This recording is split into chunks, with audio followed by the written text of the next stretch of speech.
नमस्कार दोस्तों, आज तारीख है 8 अगस्त 2025। चली खबरों की शुरुआत करते हैं। कानपुर के शिवराजपुर कस्बे से एक चौंकाने वाला मामला सामने आया। यहाँ एक पति गंगा स्नान के लिए घर से बाहर गया। इसी बीच उसकी पत्नी मौका देखकर पड़ोसी युवक के साथ फरार हो गई। महिला अपने साथ 5 वर्षीय बेटे, कैश और कीमती जेवर लेकर भी भाग गई। पति के घर लौटने पर उसे इस घटना का पता चला, जिसके बाद उसे तुरंत पुलिस ने संपर्क किया। अगली खबर, हिंसा के बाद सीएम योगी गुरुवार को पहली बार संभल पहुंचे। उन्होंने कहा कि संभल एक सच्चाई है।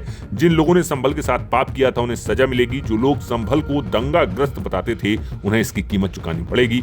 हमारे ग्रंथ कहते हैं कि कल्कि के रूप में यहाँ भगवान विष्णु का 10वां अवतार होगा। अगली खबर, सदन के बाहर अखिलेश यादव ने कहा कि अगर प्रधानमंत्री चीन जाएं तो हमारे मुख्यमंत्री जी को भी लेते जाएं, क्योंकि वे नाम बदलने में आगे हैं। हो सकता है चीन का नाम बदल दें। उन्होंने कहा कि गाफ और गरीब भी तो हो सकता है। हम लोग गरीबों के बच्चों को पढ़ा रहे हैं।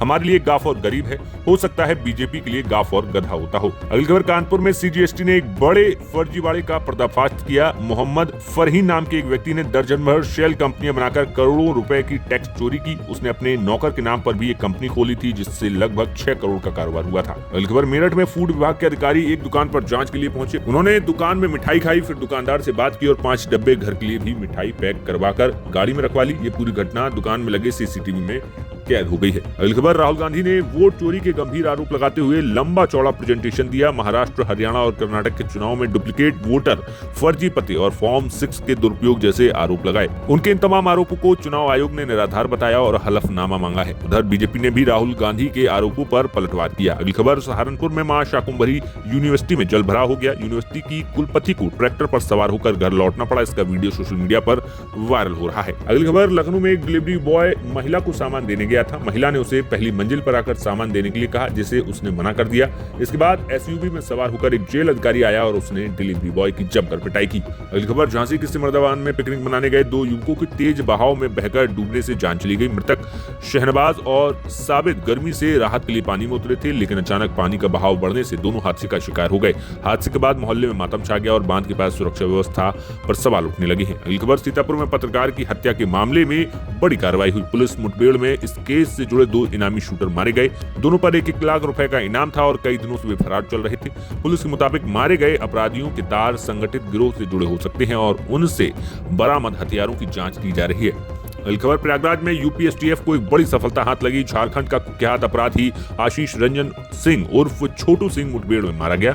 एसटीएफ को उसके पास से AK-47 राइफल, पिस्टल और कई घातक हथियार बरामद हुए हैं। छोटू सिंह पर कई राज्यों में गंभीर आपराधिक केस दर्ज थे और वह लंबे समय से फरार था। अगली खबर, संभल हिंसा को लेकर मुख्यमंत्री योगी आदित्यनाथ ने सख्त रुख अपनाते हुए कहा कि प्रदेश में केवल दंगाई असुरक्षित हैं, बाकी सभी लोग सुरक्षित हैं। सीएम योगी ने पूर्ववर्ती सरकार पर हमला बोलते हुए कहा कि पहले व्यापारी, महिलाएं और आम जन खुद को असुरक्षित महसूस करते थे, लेकिन आज प्रदेश में कानून का राज है और जनता सरकार के साथ खड़ी है। अगली खबर, बीएसपी अध्यक्ष मायावती ने अमेरिकी राष्ट्रपति डोनाल्ड ट्रंप के भारत पर टैरिफ लगाए जाने के फैसले को लेकर एक्स पर प्रतिक्रिया दी। उन्होंने कहा कि ट्रंप ने ब्राजील की तरह अब भारत पर भी 50% टैरिफ लगा दिया है, जो भारत की अर्थव्यवस्था को चोट पहुंचाने की कोशिश है। मायावती ने केंद्र सरकार के इस संयमित बयान की सराहना की, लेकिन कहा कि जनता इसे भारत के कमजोर करने वाला कदम मानती है। अगली खबर, नोएडा के इलेक्ट्रॉनिक सिटी के साहिबाबाद तक मेट्रो चलाने की योजना को लेकर एक बार फिर हलचल तेज हो गई है। सरकार ने इस प्रोजेक्ट को विस्तृत जानकारी संबंधित विभागों से मांगी है। अगर ये योजना मंजूर होती है तो इससे दिल्ली एनसीआर के लाखों यात्रियों को राहत मिलेगी और ट्रैफिक जाम की समस्या से भी निजात मिलेगी। अगली खबर, नोएडा के सेक्टर 62 में अब स्काई वॉक बनने जा रहा है। ये sky walk Delhi Meerut expressway के पास बनेगा, जहां पर हर दिन करीब भारी ट्रैफिक देखने को मिलता है। स्काई वॉक बनने से पैदल यात्रियों को सुविधा मिलेगी और सड़क हादसों में कमी आने की उम्मीद है। प्रोजेक्ट का डिजाइन तैयार किया जा चुका है और जल्दी ही निर्माण कार्य शुरू हो जाएगा। अगली खबर, औरैया जिले में एक दर्दनाक हादसा सामने आया, जहां एक कच्चे मकान की छत भरभराकर गिर गई। इस हादसे में घर में मौजूद एक बुजुर्ग महिला और उसकी 2 मासूम नातनियां मलबे में दब गईं। पड़ोसियों की मदद से तीनों को गंभीर हालत में निकाला गया और अस्पताल ले जाया गया, लेकिन डॉक्टरों ने उन्हें मृत घोषित कर दिया। हादसे के बाद गांव में मातम पसर गया है और प्रशासन ने घटना की जांच शुरू कर दी है। अगली खबर, बिहार के कटिहार जिले में एक हैरान करने वाला मामला सामने आया। किसान विनय पांडे जब अपने सेविंग अकाउंट की जानकारी चेक कर रहा था तो उनके होश उड़ गए। खाते में अचानक 10 लाख करोड़ रुपए से ज्यादा की रकम दिखने लगी, जो पूरे डिजिट 37 डिजिट की थी। इस अनोखी तकनीकी गड़बड़ी से किसान बुरी तरीके से घबरा गया और बैंक से संपर्क किया। बैंक अधिकारी ने मामले की जांच शुरू कर दी है और इसे सिस्टम की गलती बताया है। बढ़ते हैं नेशनल खबरों की तरफ। अमेरिका द्वारा भारतीय उत्पादों पर टैरिफ बढ़ाने के बीच प्रधानमंत्री मोदी का का बड़ा बयान सामने आया। उन्होंने कहा कि भारत सरकार किसानों के साथ मजबूती से खड़ी है और उनके हितों के से कोई समझौता नहीं किया जाएगा। पीएम मोदी ने यह साफ किया कि सरकार हर अंतर्राष्ट्रीय चुनौती का जवाब किसानों के हितों को प्राथमिकता देते हुए देगी। अगली खबर, अमेरिका की ओर से कुछ भारतीय उत्पादों पर 50% टैरिफ लगाने की घोषणा पर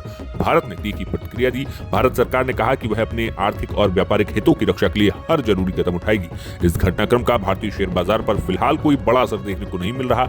जानकार मान रहे हैं कि भारत वैश्विक स्तर पर संतुलन बनाए रखने की रणनीति पर काम करेगा। अगली खबर, सुप्रीम कोर्ट ने जस्टिस वर्मा द्वारा दायर की गई उस याचिका को खारिज कर दिया जिसमें उन्होंने एक जांच प्रक्रिया को वैधता की चुनौती दी थी। कोर्ट ने कहा कि ये याचिका सुनवाई के योग्य नहीं है। बता दें कि ये मामला न्यायिक प्रक्रिया की पारदर्शिता और आधिकारिक क्षेत्र से जुड़ा हुआ है, जिसे अदालत ने बिना सुनवाई के खारिज कर दिया। अगली खबर, उत्तराखंड के उत्तरकाशी जिले के धाराली क्षेत्र में आपदा के बाद राहत और बचाव कार्य में दिक्कत आ रही है। क्षेत्र की ओर जाने वाली सड़कें और कई पुल बुरी तरीके से क्षतिग्रस्त हो चुके हैं, जिससे रेस्क्यू टीमों को मौके तक पहुंचने में काफी परेशानी हो रही।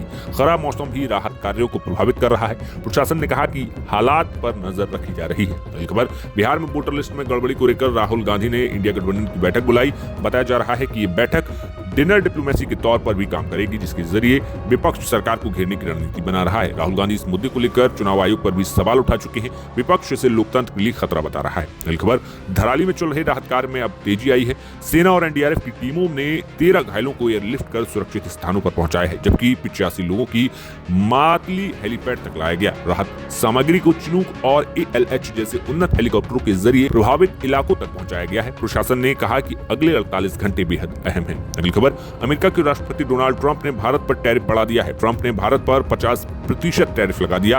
इसके बीच अब समाजवादी पार्टी के सांसद रामगोपाल यादव ने बताया कि ट्रंप की मनमानी कैसे रुकेगी। उन्होंने कहा कि अगले साल अमेरिकी प्रतिनिधि सभा के लिए चुनाव होंगे और इसमें ट्रंप की पार्टी हार जाएगी, फिर ट्रंप अपनी मनमानी नहीं कर पाएंगे। फिलहाल ये थी देश, दुनिया और प्रदेश की बड़ी खबरें। आप अपने कमेंट बॉक्स में बताएं कि आपको कैसी लगी ये खबरें।